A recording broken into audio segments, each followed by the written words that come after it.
వీటి రాధాకృష్ణ గారు, నేను చాలా మందిని చూశాను కానీ ఒక సిన్సియర్గా ప్రజలకు ఏదో చెయ్యాలని తపనుండే నాయకుడు రాధాకృష్ణ గారు అని చెప్పి నేను మీకు తెలియజేస్తున్నా. ఏమీ కోరడు.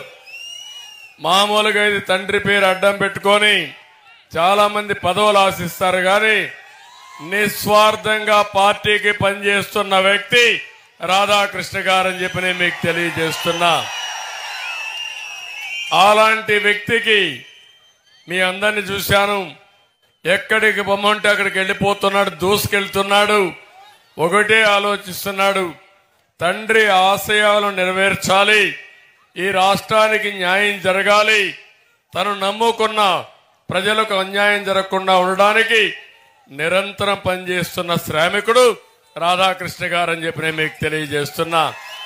నేను ఒకటే ఈ దెందులూరులో హామీ ఇస్తున్నా, రాధాకృష్ణ గారి సేవలు ఈ రాష్ట్రానికి అవసరం.